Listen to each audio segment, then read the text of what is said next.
নারায়ণগঞ্জের রূপগঞ্জ সরকারি প্রাথমিক বিদ্যালয়ের বার্ষিক ক্রীড়া প্রতিযোগিতা ও পুরস্কার বিতরণ অনুষ্ঠান 2026 খ্রিস্টাব্দ 30 জানুয়ারি 2026 রোজ বৃহস্পতিবার অনুষ্ঠিত হয়।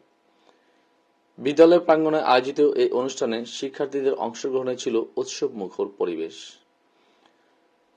অনুষ্ঠানের প্রধান অতিথি হিসেবে ছিলেন জনাব হাজী আবু মোহাম্মদ মাসুম, সাবেক 1 নং সহসভাপতি নারায়ণগঞ্জ জেলা ছাত্রদল ও সাধারণ সম্পাদক, দলিল লেখক ও স্ট্যাম্প ভেন্ডার কল্যাণ সমিতি, sub registry office, Rupganj, Narayanganj.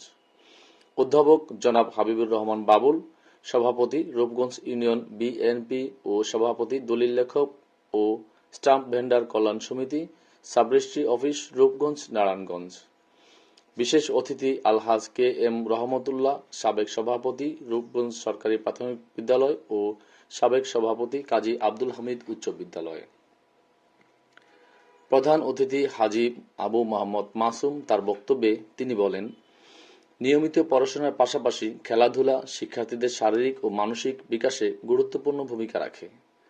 এই ধরনের আয়োজন শিশুদের সুস্থ ও সুন্দর ভবিষ্যৎ গঠনে সহায়ক।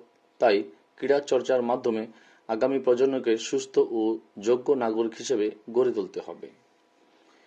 তিনি আগামী 12 ফেব্রুয়ারি ত্রয়োদশ বাংলাদেশ জাতীয় সংসদ নির্বাচনে নারায়ণগঞ্জ 1 আসনের রূপগঞ্জের বিএনপি পদপ্রার্থী জনাব মোহাম্মদ মুস্তাফিজুর রহমান দীপু ভূঁইয়ার পক্ষে ধানের শীষে ভোট চান এবং তিনি মাদক, সন্ত্রাস, দুর্নীতি ও ভূমিদস্যু মুক্ত সুন্দর রূপগঞ্জ করার চেষ্টা করবেন বলে জানান।